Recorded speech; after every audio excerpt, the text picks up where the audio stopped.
Yes Ravi Maurya ji please. Jai Bhim. विवेक रत्न जी, मैं ये पूछना चाह रहा था कि कोई जब हम अपने चेतना का विकास करते हैं और चेतना की जब शुद्धता एक परमोच्च स्थान पे प्राप्त करते हैं, तो जिसको हम कहते हैं कि ये अरहंत बन गए हैं। हाँ। और ये अरहंत अरहंत बनने के बाद फिर हम बोलते हैं कि इनका पुनर्भव नहीं हो सकता है। तो ये अरहंत की जो अवस्था है, जो चेतना की एकदम शुद्ध अवस्था है, जो पुनर्भव नहीं हो सकता, इनका पुनर्मकान नहीं बन सकता, ऐसा बुद्ध ने कहा है। तो ये अरहंत बनने के बाद कहाँ जाते हैं? ये चेतना शुद्ध जब हो जाती है, तो शुद्ध होने के बाद कौन से स्रोत में मिल जाती है? जैसे हम कहते हैं कि स्ट्रीम एंट्रेंस, पहली जो स्टेज है वो स्ट्रीम एंट्रेंस है। तो ये स्ट्रीम एंट्रेंस क्या है? और ये जो स्ट्रीम है, स्ट्रीम में अगर चेतना जाती है तो कौन से स्ट्रीम में जाती है, कहाँ रहती है, उसके बाद क्या करती है? क्योंकि कहीं कहीं हमारे वाङ्मय में ऐसे भी सुनने को मिलता है या पढ़ने को आता है कि बोधिसत्व जो है कुछ अपने पर्पस के लिए और ये अर्थ पे अपना अपने इच्छा के अनुसार आते हैं और ह्यूमैनिटी के लिए कुछ काम करके जाते हैं।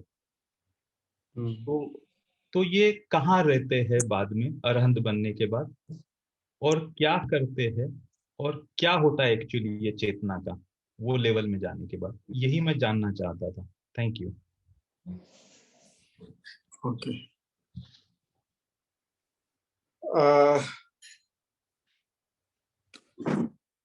Thank you.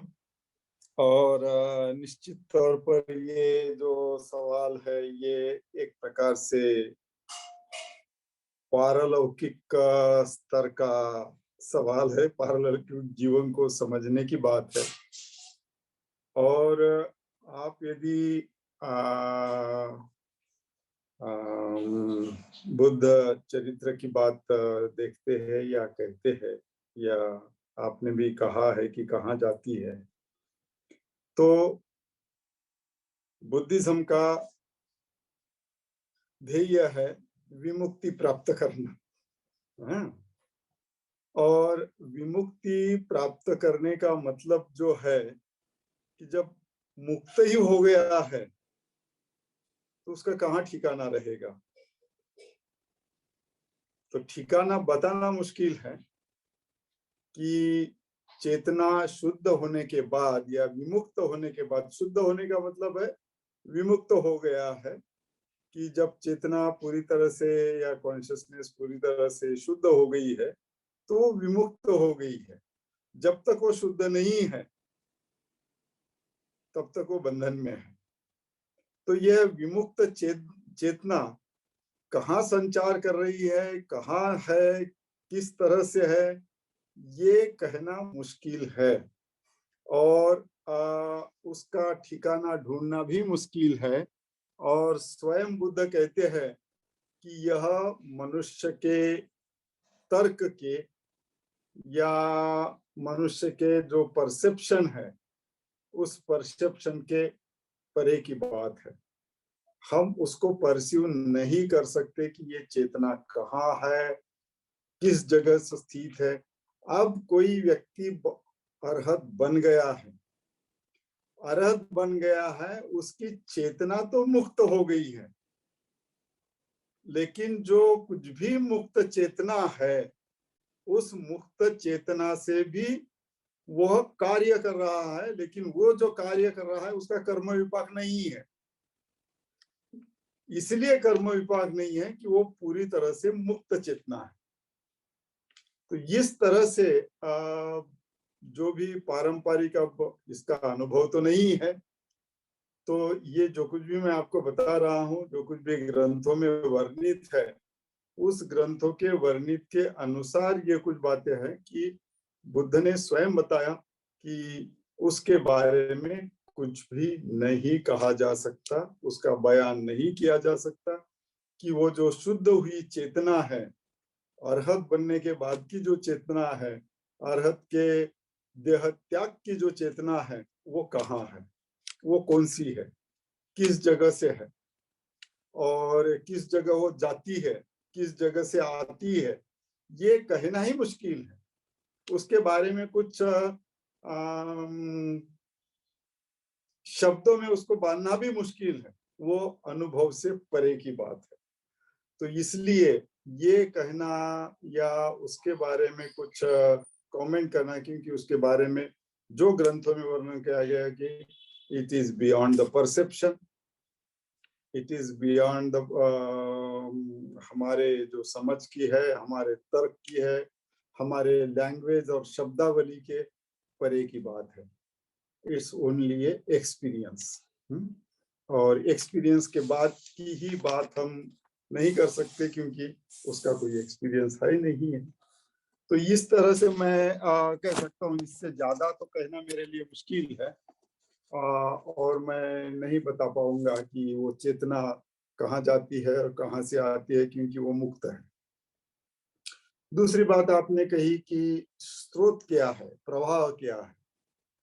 तो जैसे श्रोतापन्न होता है, स्रोत आपन्न होता है, श्रोतापन्न होता है, इसका मतलब इतना ही है, जो मेरी समझ है, मेरे समझ के अनुसार ये है कि बुद्ध शिक्षा के अनुसार, ग्रंथों के अनुसार हमारे 10 बंधन है, और 10 जब तक 10 बंधन है, उस 10 बंधन में जब तक हम अटके हुए हैं या उस 10 बंधन के साथ जकड़े हुए हैं, तो जब तक उस 10 बंधन से जकड़े हुए हैं, तब तक हमारी चेतना, हमारा विज्ञान, कॉन्शियसनेस, मन, चित्त, जो कुछ भी आप उसको नाम दे, तरह तरह से उसके नाम है और तरह तरह से उसके व्याख्याएं भी है, चित्त क्या है, मन क्या है, वगैरह वगैरह।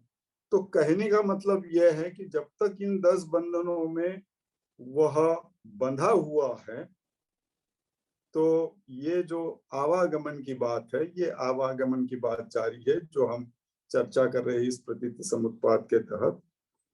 जब तक ये बंधन बंधे हुए हैं, तब तक हमारे जीवन की कोई निश्चित ऐसी दिशा नहीं है। जैसा हवा का झोंका आता है, इधर से गया उधर गया, और हवा के झोंके में जो पत्तियां उड़ती जाती है, पत्ती उड़ी और जहां हवा थोड़ी शांत हो गई तो पत्ता गिर गए। उसी तरह से हमारा जीवन का चक्र चलते रहता है इस 10 बंधनों के तहत। लेकिन यदि आपके शुरू के 3 बंधन टूट जाए, और वो एक साथ ही टूटते हैं, श्रोतापन्न अवस्था का वही अर्थ है कि हमारे 3 बंधन एक साथ टूटते हैं, सत्काय दिट्ठी, विचिकिच्छा और शीलवत परामर्श। ये 3 बंधन यदि एक साथ टूट जाए, तो फिर हमारी जो चेतना कहिए या चित्त कहिए, उसकी एक निश्चित ऐसी दिशा या निश्चित ऐसा डायरेक्शन हो जाता है, जिस डायरेक्शन को स्रोत कहा गया है, कि वो डायरेक्शन अभी निश्चित हो गई है, डिफाइन हो गई है, और उस डायरेक्शन के बाद वो अभी डायरेक्शन बदलने वाली नहीं है। इसलिए पारंपरिक ग्रंथों में यही कहा गया है कि एक बार आपके 10 बंधन में से पहले 3 बंधन टूट गए, तो बचे हुए 7 बंधन जो है, आप आने वाले 7 जन्मों में तोड़कर अर्हत होने ही वाले हैं। वो ऑटोमेटिक नहीं होंगे, लेकिन वो कॉन्शियसनेस का, वो आपके चित्त का फोर्स ही ऐसा है कि उस फोर्स के आधार पर आपको वैसा ही आचरण करना भाग पड़ता है। जैसा अभी हम फोर्स के आधार पर कि मेरा जो फोर्स है वो लोभ का है, यदि लोभ का फोर्स के आधार पर मैं कितना भी चाहूं, तो भी मैं कंजूसी से, ये करने से, चीजों को बटोरने से अपने आप को नहीं रोक सकता। ये मेरा लोभ का फोर्स है, और लोभ अपने आप में नहीं है, वो चित्त से लिपटा हुआ है। इसलिए मेरा चित्त यदि लोभी है, तो उस लोभी चित्त के फोर्स के तहत मैं वही बातें करते जाता हूं जो मुझे करने के लिए बाध्य होना पड़ता है। मेरा मन मुझे बाध्य करता है और मेरी शरीर की कृति वैसी होती ही है। तो इसी बात को यदि हम समझते हैं तो उसी तरह से यदि हमारे 3 बंधन टूटते हैं तो हमारा चित्त का फोर्स विमुक्ति की दिशा से निश्चित हो गया है और उस फोर्स से ही हम अपने बंधन को तोड़ने में कामयाब होते हैं। इसलिए बाद के जो प्रयास है वह प्रयास आपको कम करने पड़ते हैं। पहले 3 बंधन तोड़ने में ही सारी मशक्कत है, सारी तकलीफ है, सारे प्रयास है और जितनी शक्ति लगानी है इन 3 बंधनों को तोड़ने के लिए ही। इसलिए हमारे पूज्य गुरु उर्गेन संघरक्षित, जिनका आज स्मृति दिन है, उन्होंने पूरे संघ के सामने या जो भी संघ में धम्मचारी धम्मचारिणियां बने हैं उन संघ सदस्यों के सामने एकमेव ध्येय रखा है कि इसी जीवन में तुम्हें मरने के पहले श्रोतापन्न अवस्था प्राप्त करना है। बुद्धत्व की दूर की बात है, बुद्धत्व छोड़ दो, बुद्धत्व अपने आप आ जाएगा यदि आप इसी जन्म में श्रोतापन्न अवस्था प्राप्ति की बात करते हो और उसी के लिए प्रयास करते हो। तो ये महत्व, उसको स्रोत कहा गया है। वो ऐसा कोई प्रवाह नहीं है, कोई ऐसा फिजिकल नहीं है जहां जाकर हम डुबकी लगाए और उस करंट में हम बह जाए, ऐसी बात नहीं है। वो हमारे चित्त का फोर्स है और उस चित्त को उस फोर्स से बनाने के लिए, वैसे फोर्स को बनाने के लिए हमें ढेर सारी ध्यान साधना करनी है, ढेर सारा शील पालन करना है और शील पालन और ध्यान साधना से ही इन बंधनों को तोड़ सकते हैं।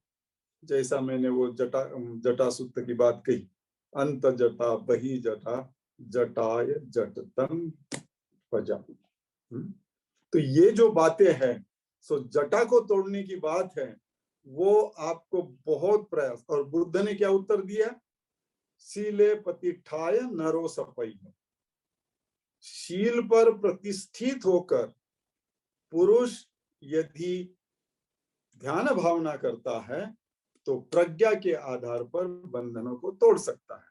और यही बात है कि आप यदि ध्यान साधना में कुछ प्रगत होते हो, आपका चित्त कुछ मात्रा में शुद्ध हो जाता है, तो वह शुद्ध मात्रा आपको धर्म चक्षु खोलती है, अनित्यता का दर्शन कराती है और वो आपको 3 बंधन तोड़ने में मदद करती है। तो यह है श्रोतापन्न अवस्था की बात और यह होता है प्रवाह। चित्त का एक निश्चित डायरेक्शन, चित्त का एक निश्चित फोर्स, जिस फोर्स से आप बचा हुआ जो जीवन है, बचे हुए जो जन्म है, वो बुद्धत्व तक ही आपको लेके जाएंगे। So thank you very much.